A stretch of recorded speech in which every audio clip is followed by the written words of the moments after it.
it just doesn't make sense to trust the drug company. Right. Does this mean I'm totally against all drugs? No. But the opposite extreme is I just trust everything the doctor says and the drug company says? That doesn't make sense. Mm-hmm. So it comes back to you need to be a critical consumer and not just buy what you're told.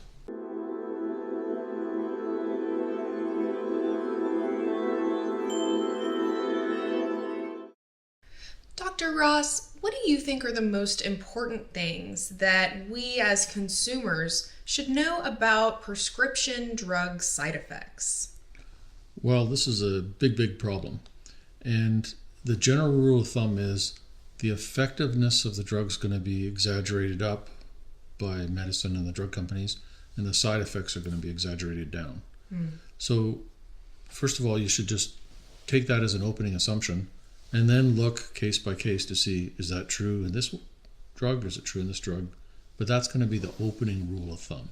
Right. And the drugs, obviously, that I know the best are the psychiatric meds, where that's the case big time. Mm-hmm. So when the newer generation antipsychotics came on the market, in the psychiatric literature, there was lots and lots of talk about, minimal side effects, way better than the old ones, and more effective than the old ones. And what became clear over time is they're in fact not more effective than the old ones, and they have tons of side effects. It's just a different set of side effects. So the old antipsychotics like Haldol and others, they tended to have Parkinson's disease type side effects, where your face is kind of rigid, doesn't move very much, your muscles are stiff, you may have shaking and tremor, you can't walk very smoothly, you get a very anxious, agitated kind of state, and you can develop tardive dyskinesia in 20% of cases if you're on those drugs long term, where you get grimacing, twitching, writhing, jerking movements that can last years or the rest of your life. So that's kind of a serious side effect. Yeah. I mean, basically gives you a neurological disease for the rest of your life. But I remember being taught, it does happen a little bit, but they do so much good that the good outweighs the price that some people have to pay. And I bought that. But then as I started to read the literature, I realized they actually don't in fact work very well. So you've got much less benefit and much more cost. So the cost benefit really tips over to being at best kind of 50-50-ish, but I think negative. Right. Then when we get to the newer generation antipsychotics, which is Seroquel and ones like that, they don't have so much of those Parkinson's disease motor physical type side effects. They cause increase in blood sugar, increase in lipids, weight gain. So what do we have in America already? A huge weight gain and diabetes problem. Right. And if you have 3 or more of much bigger waist than you're supposed to have, higher body mass index, elevated blood pressure, blood sugar, lipids, that's called metabolic syndrome, which means you're like really in serious trouble. And that puts your risk of stroke, heart disease, erectile dysfunction, all kinds of things way up. So that's an epidemic which is hurting people personally and costing a fortune for the economy. And the psych meds are making more of that. So it's not uncommon to bump into a psychiatric patient who's gained 40, 60, 80 pounds on medication. Right. Which, if it was life-saving, like if the person was going to die in 3 weeks, okay, die in 3 weeks or gain 60 pounds, that would make sense. But when the drug's kind of minimally helping at best, I just don't think it makes sense. It's not responsible medicine. You're actually creating one of the most severe diseases that we're facing in our culture. Right. And so that's the antipsychotics. And 80% of prescriptions for these type of antipsychotics in kids under 18 are given to kids who don't have a psychotic diagnosis. So they've been used for all kinds of things, including rampantly in the foster care system in kids even under 5. And the state of California has just changed how they operate in terms of kids that are under state care and foster and etc. And they've clamped down on already. They just cut out 20% of the prescriptions. Wow. So they have the ability to approve or not approve a prescription written by a psychiatrist for a kid. And they've canceled 20% because of massive overprescribing, which is causing horrible side effects for minimal benefit in kids who are just victims of abuse and neglect. Right.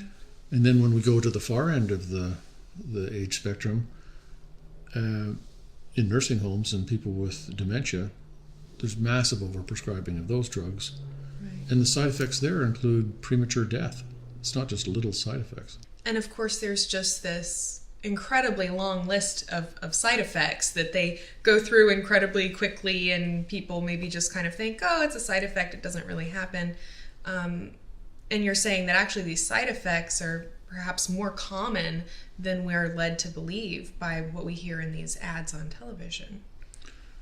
Right. So when you, coming back to psych drugs, which is true all across the field of medicine, when you read the literature, you'll be reading the results of a study funded by the drug company. And usually the study could be 6 weeks, 8 weeks, maximum of 12 weeks long. And the doctors are asking what kind of side effects do you have. So patients always underreport.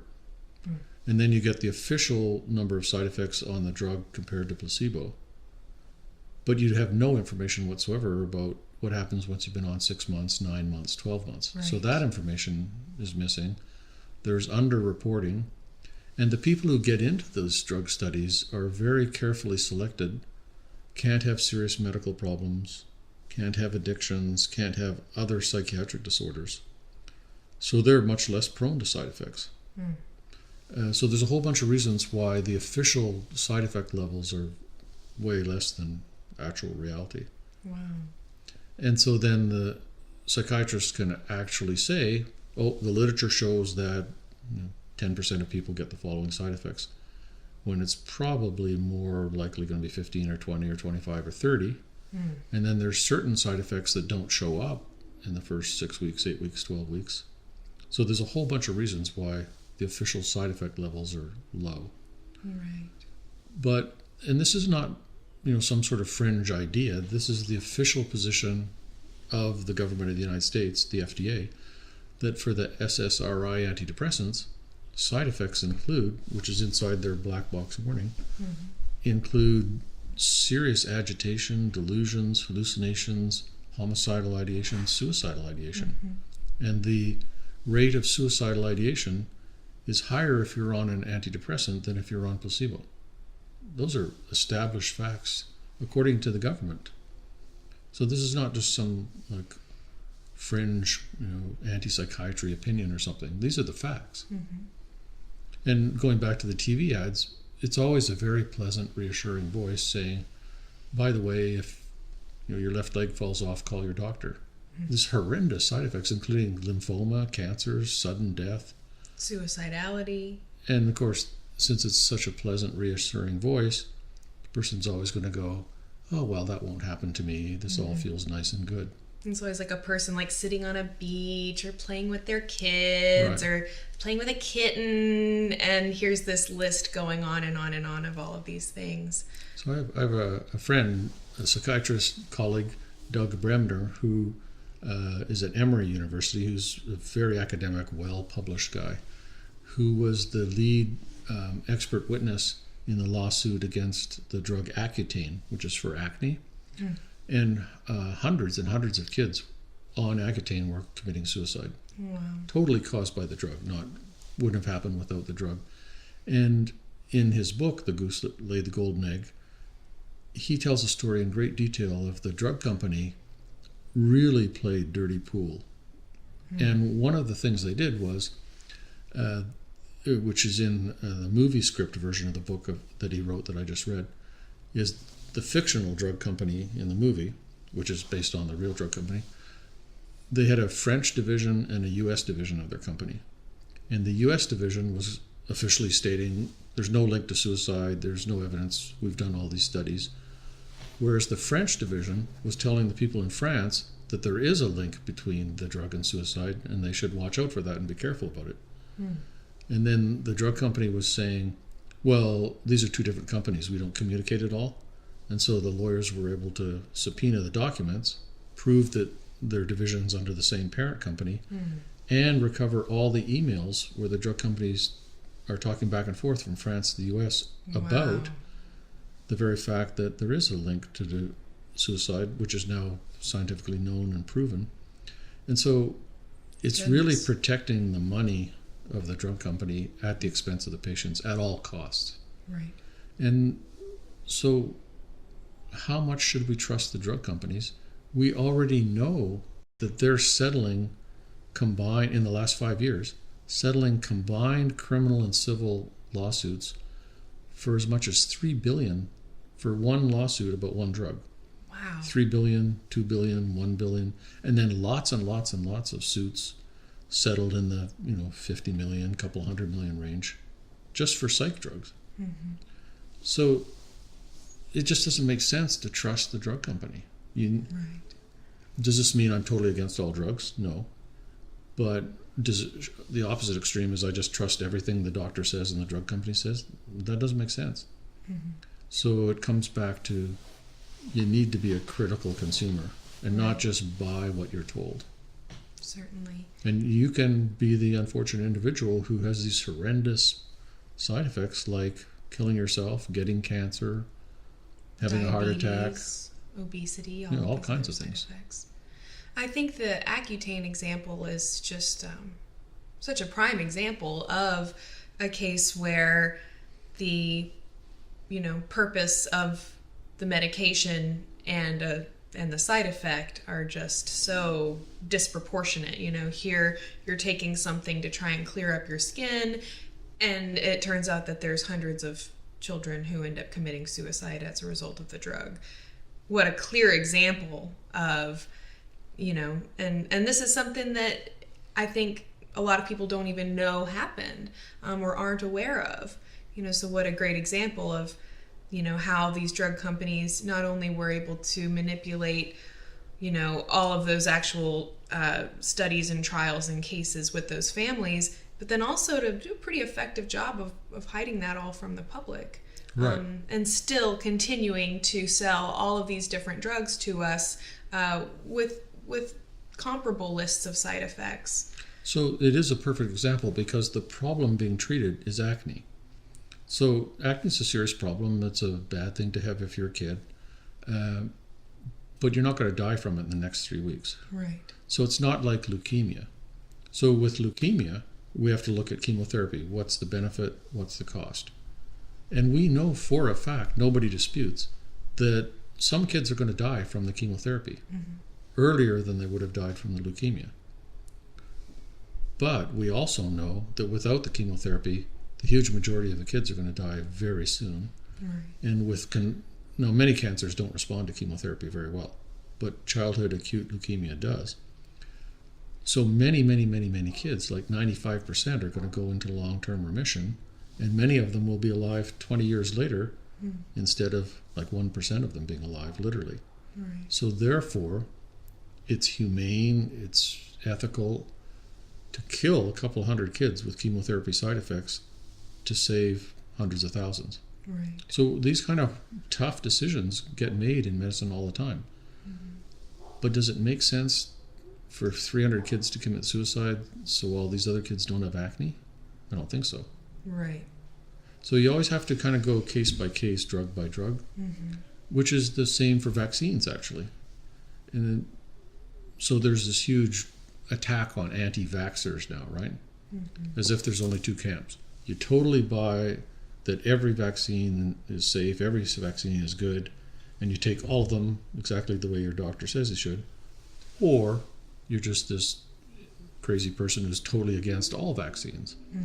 And that's not a sensible or scientific approach. Right. You Certainly really need to go one by one, because what's true of one vaccine is not true of another. And I'm speaking now as somebody whose children are fully vaccinated. I'm not an anti-vaccine guy. But let's just look at a couple of vaccines. So there's a shingles vaccine out now. So shingles is a horrible, very painful rash that you get. from the chickenpox virus that's been hiding in nerve cells in your body for years and years and years. And either age or stress, or we don't know for sure what factors bring the virus out to the surface. And if it involves your eye, you can actually go blind. So it's very painful, can last a long time, hard to treat. So it's a serious thing. And now there's a vaccine for it. Well, should we take the vaccine or not take the vaccine? Well, first of all, what are the chances of getting shingles? Well, if you've never had chickenpox, there's 0. But if you've had chickenpox as a kid, the chances start going up after age 50. But it's basically 30% of people will develop shingles is the accepted statistic. Okay, so you've got a 30% chance of developing shingles. But then you have to ask, am I healthier than the average person? Is my vitamin D level up? Am I prone to flus and illnesses, or am I a little more on the resistant hardy side? So my particular individual risk might be a little less than 30%. But let's just go with 30%. So what does the vaccine actually do? According to the CDC, according to the vaccine makers, it reduces the chance of getting shingles by 50%. So all that the vaccine does is drop you from 30% odds to 15% odds. Okay, so is that worth it? Well, that depends on what the rates of side effects are, which are not too horrible for the shingles vaccine, as I understand it. But what I'm pointing out is that the benefit is kind of relatively small, but having shingles is horrible. Right.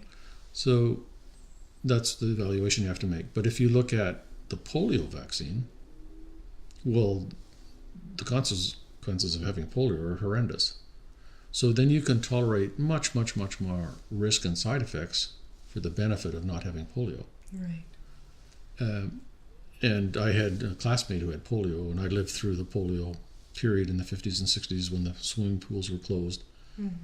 So I would say, without any doubt, the side effects of the polio vaccine are massively outweighed by the benefit. Right. No question. Let's look at the flu vaccine.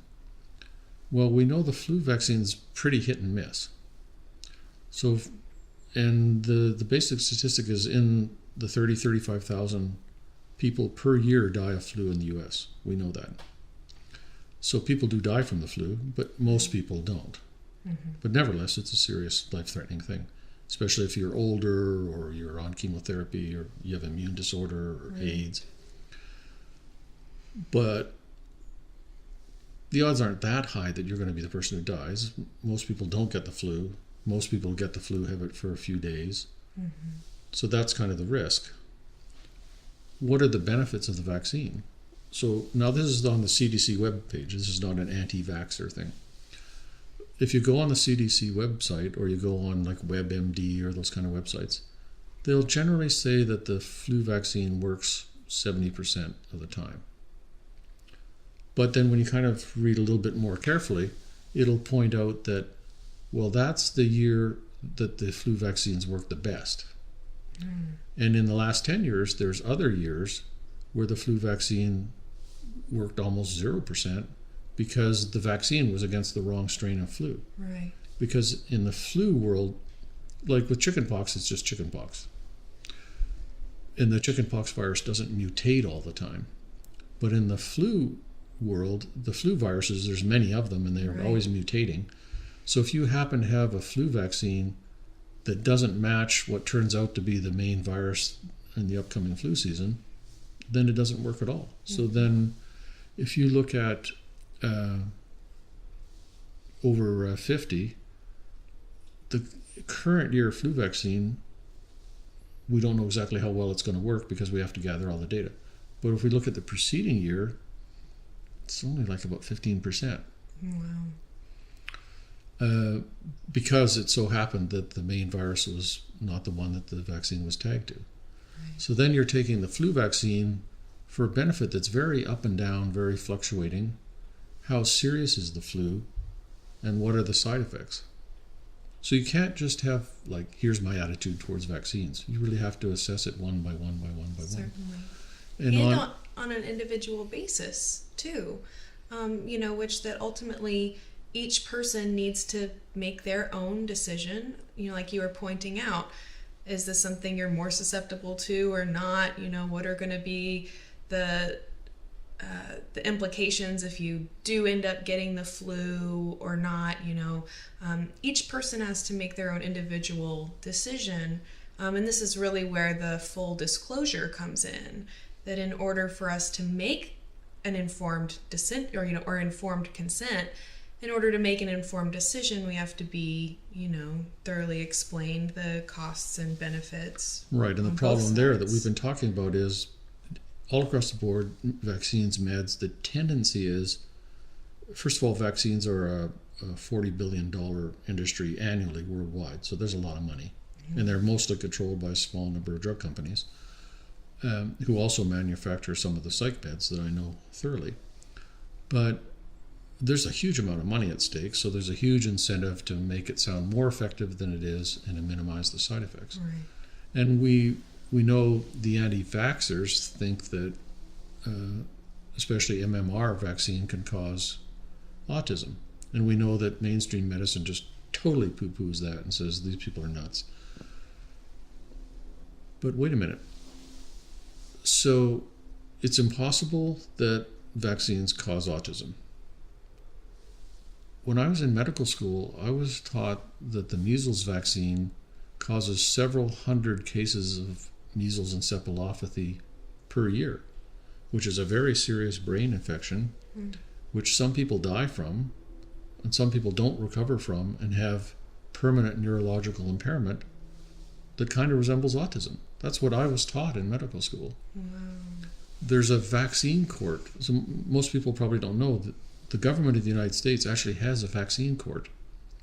So the law is set up so that you can't sue a vaccine company. So that's rigged to start with, because you can sue everybody else for anything you want. But you take your case to the vaccine court. Then the vaccine court has got a lot of hurdles and a lot of burden of proof. But the vaccine court of the United States, which is the official position of the government, has settled hundreds of millions of dollars worth of cases with parents of kids who've had bad reactions to vaccines. Wow. Including cases of autism, or if not officially autism, extremely similar to autism. So on the one hand, the medical profession says there's no evidence that vaccines cause autism, and at the same time, the government is providing like $7+ million to kids who are highly impaired, and it's attributed causally to the vaccine by the court. Wow. And so I remember reading an anti-vaxxer commentary, just trying to point out how the anti-vaxxers are just off the deep end, don't know what they're talking about. And one of the counter arguments was that the anti-vaxxers are always saying it's big pharma and they're making lots of money. So the person who was refuting that was saying, well, it's really hard to get the drug companies even to make vaccines because there's so little profit margin in it. And anyway, the profit margin for these vaccines is not that different from the profit margin for regular drugs. But the difference in profit margin was like about 3%, and the profit margins were in the 40%. So there's a huge profit margin, multiplied by $40 billion worldwide. But the people who are trying to point out that the anti-vaxxers don't know what they're talking about are saying, no, it's nothing to do with big pharma, that's just conspiracy theory. But that's disproven by what the anti-vaxxer person is saying. Right. So it's just not let's be calm here, let's look at the facts, let's try and weigh it, balance it out, one vaccine or one drug at a time. It just gets turned into this, we hate you because you're on this side, and we hate you because you're on that side, and trash talk, destroy. Right. And trying to turn it into a black and white issue where you're either pro all the time every single vaccine, or you're against all the time every single vaccine. Right. For every person. And as you've illustrated in our chat today, clearly there are just miles of in between here, Right. where it's going to depend on the person. It's going to depend on the state of health that they're in. So one of the arguments against that is it's a little different from surgery. Like nobody's, well, I guess there might be somebody, but nobody's against surgery. Just we should have no surgery in the world. But we know that some people die on the table who would have lived longer if they hadn't. So we know there's huge side effects and complications automatically because you've been cut open, including death from surgery, but that doesn't make anybody be totally against surgery. But we also don't just operate on everybody as the cold. I mean, this is so obvious. So we should have that attitude towards everything going on in medicine, whether it's drugs or vaccines or what it might be.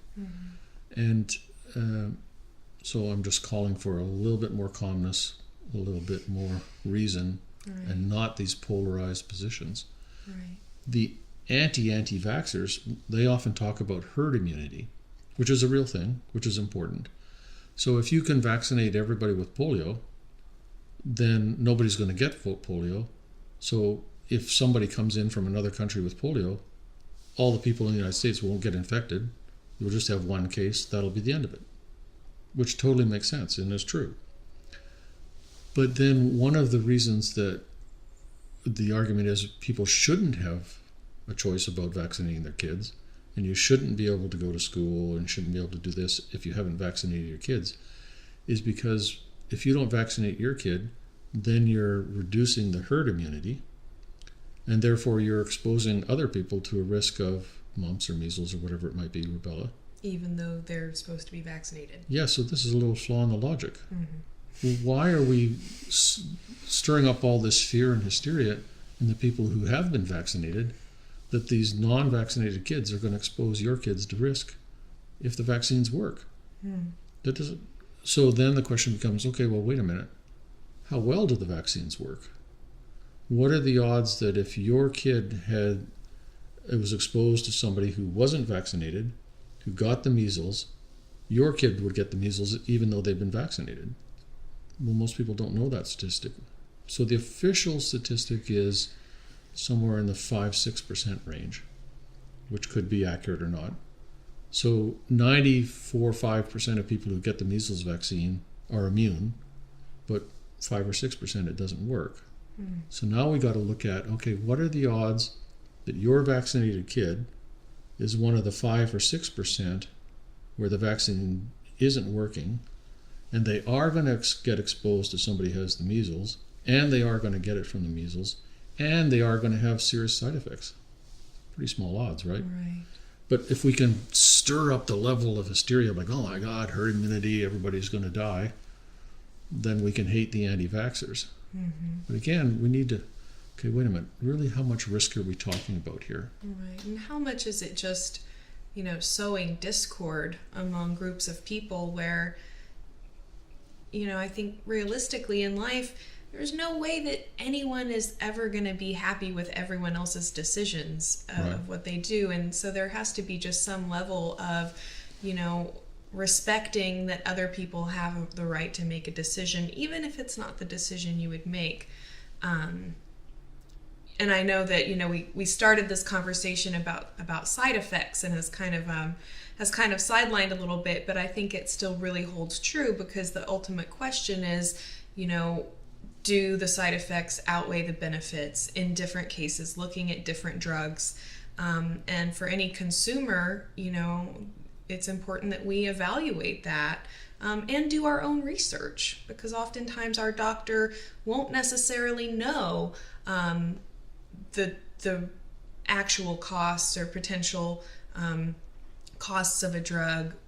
How realistic are the side effects statistics that are given in the drug commercials or something like that, so doing our own research to actually go and look into the side effects and see how common they are. And certainly with the internet these days, it's really easy to go in and put in a drug and side effects, and you'll see all kinds of people posting in different places about the side effects they've had from a drug. And then that each person just makes their own decision based on, do they feel that the side effects are worth it or not? So thanks for giving me an opportunity to go over this. Yeah, and thank you so much for sharing all this with us. I look forward to chatting with you again in future videos. Yeah, likewise. Thank you so much for joining us today. Be sure to let us know your feedback, questions, topic requests, and any other ideas you might have for us. We definitely are interested to hear your response to our discussion today about drug side effects and if they're worth it or not. I'm Psychiatrist correspondent Karina Rachel, and I want to thank you so much for watching. I'll see you next time.